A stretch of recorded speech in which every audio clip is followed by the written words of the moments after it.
Hello friends, welcome back to Pink's Kitchen Tamil. இன்னைக்கு நம்ம கோதுமை ரவை அடை எப்படி செய்யறதுன்னு தான் பார்க்க போறோம். இது ரொம்பவே ஒரு delicious and instantaன ஒரு ரெசிபி. கோதுமை ரவை உங்க உடம்புக்கு ரொம்ப நல்லது. அதே நேரத்துல weight lossக்கும் ஹெல்ப் பண்ணும். சோ இந்த ரெசிபியை பார்க்கறதுக்கு முன்னாடி இதுக்கு தேவையான பொருட்கள் என்னென்னன்னு பார்த்துட்டு வந்துடலாம். ஒரு மிக்சிங் பவுல்ல 1 கப் அளவுக்கு கோதுமை ரவை சேர்த்துக்கோங்க. இதுல தேவையான அளவுக்கு தண்ணி சேர்த்துருங்க.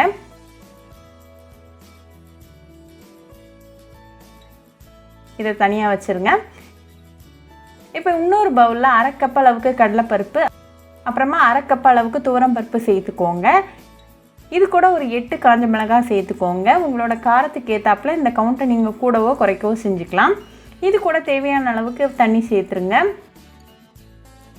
இப்போ இது ரெண்டும் ஒரு 1/2 மணி நேரம் போல் நல்லா ஊறட்டும்.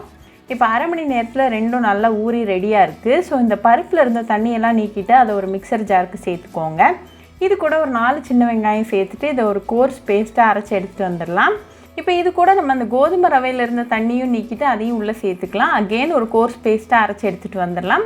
இப்போ இந்த அரைச்சதை ஒரு மிக்சிங் பவுலுக்கு மாற்றிக்கோங்க. இது கூட ஒரு 1/2 டீஸ்பூன் அளவுக்கு உப்பு சேர்த்துட்டு நல்லா கலந்து விட்டுருங்க.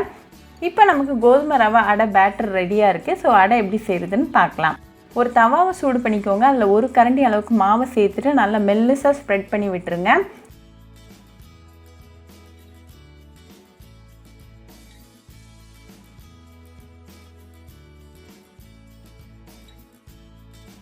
மேலே கொஞ்சமாக எண்ணெய் சேர்த்துக்கோங்க. இது ஒரு 2 மினிட்ஸ் நல்லா மீடியம் ஃப்ளேமில் வேகட்டும். 2 நிமிஷத்துக்கு அப்புறமா அடுத்த சைடு திருப்பி போட்டு அகெயின் ஒரு 2 மினிட்ஸ் நல்லா மீடியம் ஃப்ளேமில் குக் பண்ணிக்கோங்க. 2 நிமிஷத்துக்கு அப்புறமா 2 சைடும் வெந்து ரெடியாக இருக்குது. ஸோ ரிமூவ் பண்ணிடலாம். இப்போ நமக்கு டெலிஷியஸான கோதுமை ரவை அடை சூப்பராக ரெடி ஆயாச்சு.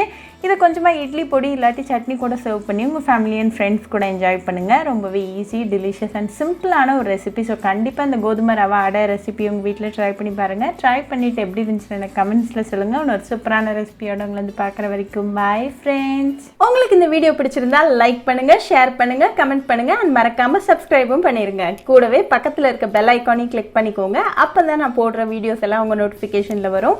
உங்களுக்கு ரெசிபிஸ் இங்கிலீஷில் பார்க்கணுன்னா பிங்க்ஸ் கிச்சன் சேனலை பாருங்கள். சேனலோட லிங்க் நான் அந்த டிஸ்கிரிப்ஷன் பாக்ஸில் கொடுக்குறேன். மறக்காமல் செக் பண்ணுங்கள். இன்னொரு இன்ட்ரெஸ்டிங்கான ரெசிபியோடு உங்களை வந்து பார்க்குற வரைக்கும் பாய் ஃப்ரெண்ட்ஸ்.